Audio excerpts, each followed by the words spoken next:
Uou! Seja muito bem-vindo a mais uma Pílula de Direito Constitucional. E hoje nós vamos falar sobre um assunto que está fervilhando no noticiário. Você deve ter sido bombardeado por notícias, aí televisão, jornais, redes sociais, rádio, tratando desse assunto. E isso, nós vamos falar sobre a intervenção federal no estado do Rio de Janeiro.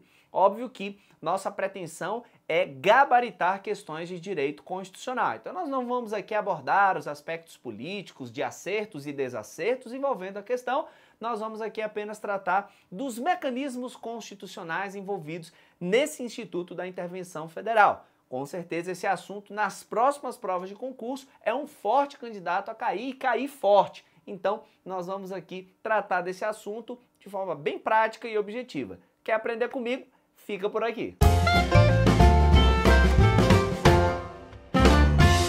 Muito bom! Se você é novo por aqui, já clica para se inscrever, clica também no sininho para que você receba uma notificação em tempo real a cada novo vídeo que é publicado, e são 3 vídeos semanais, você não pode perder nenhum deles, porque o que a gente fala aqui cai na sua prova e eu tenho certeza que você não vai querer chegar lá sem saber o que responder.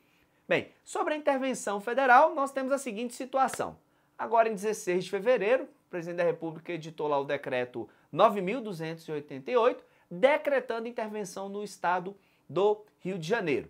Essa intervenção federal, ela vai incidir sob o fundamento lá do inciso 3º do artigo 34 da Constituição Federal, que menciona a intervenção federal como um mecanismo para pôr fim a grave comprometimento da ordem pública. Especificamente falando, a questão do caos que se instala no Rio de Janeiro em relação à criminalidade. Então essa intervenção federal, como vem para tratar especificamente dessa questão referente à ordem pública, ela fica restrita às ações na área de segurança pública. Portanto, não é uma intervenção federal retirando do estado do Rio de Janeiro a autonomia para cuidar de todas as suas questões, mas apenas retirando do estado do Rio de Janeiro a autonomia para cuidar das ações referentes à segurança pública.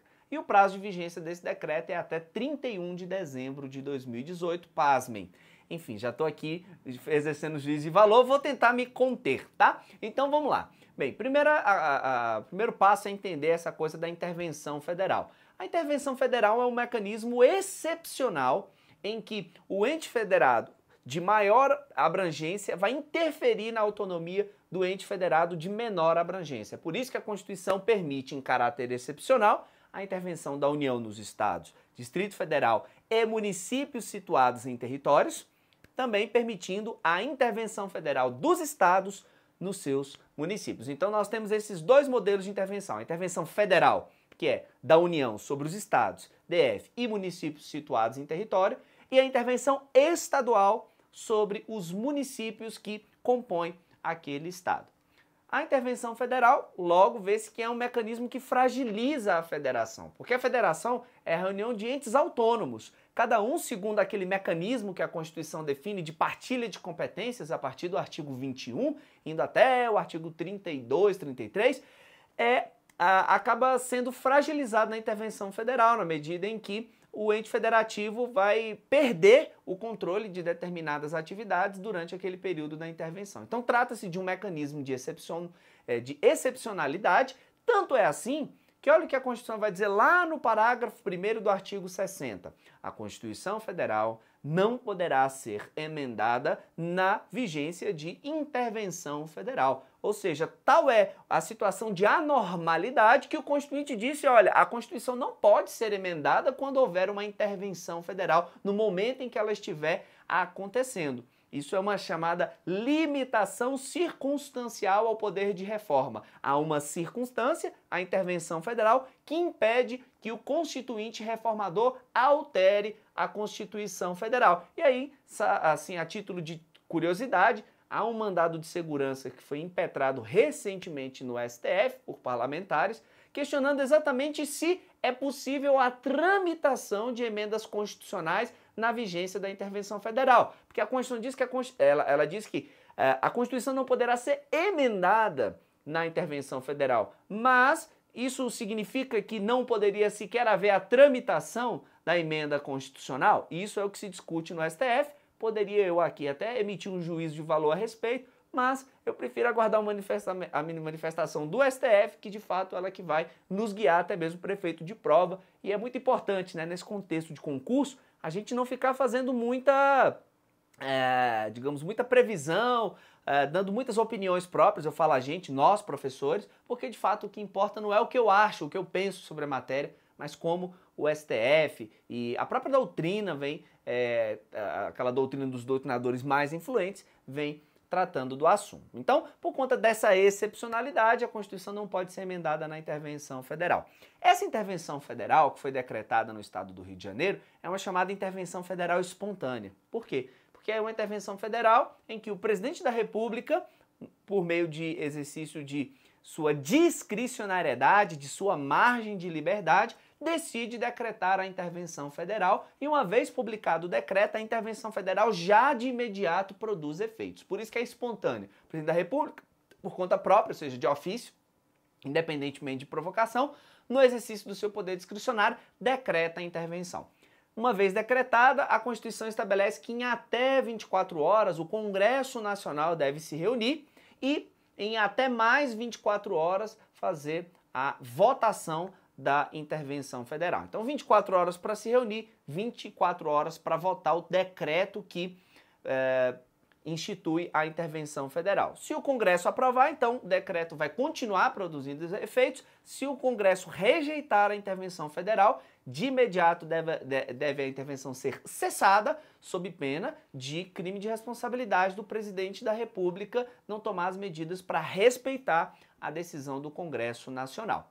Aí, nesse contexto, surge uma série de críticas, né, a essa intervenção federal, no sentido, primeiro, porque a intervenção federal, segundo os que identificaram essa possível falha no decreto, veio de forma muito genérica. Ela vai, então, usar expressões do tipo: caberá ao interventor, que é um interventor militar, inclusive um general, executar as medidas necessárias à tomada de decisões que levem a efeito o objetivo da intervenção federal, que é pôr fim ao grave comprometimento da ordem pública. Então, basicamente, ele pode fazer quase tudo o que for possível e lícito para gerar essa restauração da ordem pública. Então, os críticos vão dizer: olha, o decreto está muito genérico, mas assim, prefeito de prova, o que você tem que ficar atento? Embora lá no artigo 34, 35 e 36, quando a Constituição trata da intervenção federal, ela estabelece basicamente o rito assim: o presidente da República decreta, Congresso Nacional delibera no prazo que eu mencionei, 24 mais 24 horas. Embora seja assim, toma cuidado, porque quando a gente vai para a Constituição, lá no artigo 86, 87, a gente se depara com os chamados conselhos, né? Conselho da República, Conselho da Defesa Nacional, e aí o que acontece? Para a maior parte da doutrina, para o presidente da República decretar a intervenção federal, ele previamente tem de reunir o Conselho da República e o Conselho da Defesa Nacional, de novo, Conselho da República e Conselho da Defesa Nacional, para que estes órgãos colegiados deliberem sobre a intervenção federal. Opinem, claro. O presidente da República, segundo a doutrina majoritária, é obrigado a convocar estes conselhos, mas não é obrigado a concordar com a opinião que estes conselhos vierem a emitir. E aí os críticos também vão dizer que, além de o decreto ser genérico, por não definir de forma mais precisa as atribuições do interventor, sobre quais indivíduos ele vai exercer o seu poder de intervenção, também não houve essa falha formal, não é? Que não foram consultados o Conselho da República e o Conselho da Defesa Nacional. E, por fim, a questão referente a uma intervenção federal por um período de quase um ano, não é? De 16 de fevereiro até 31 de dezembro.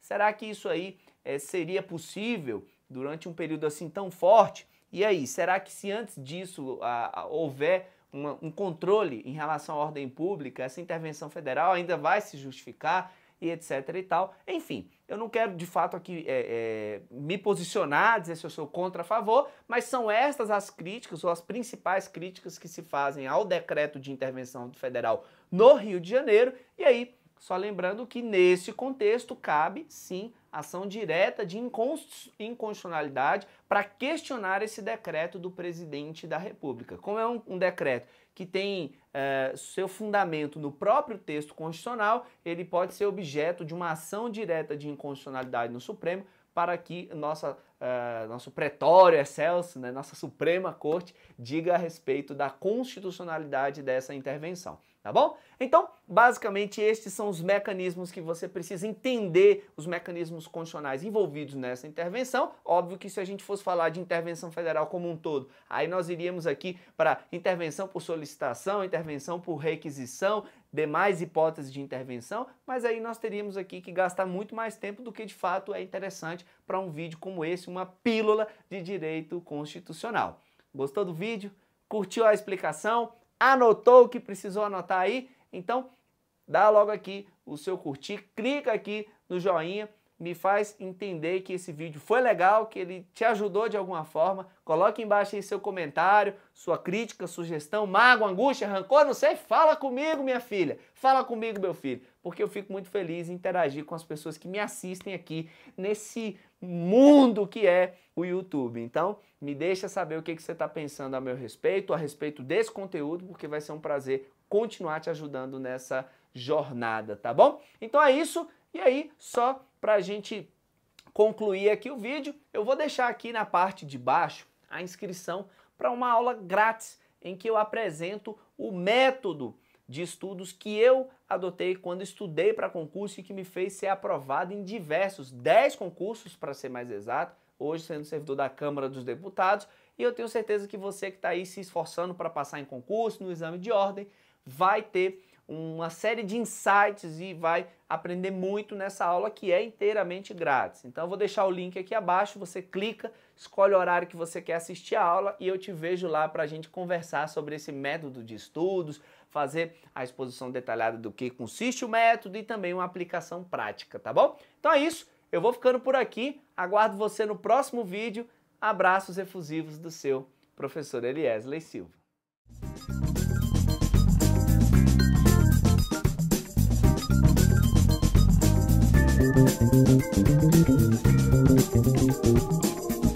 Thank you.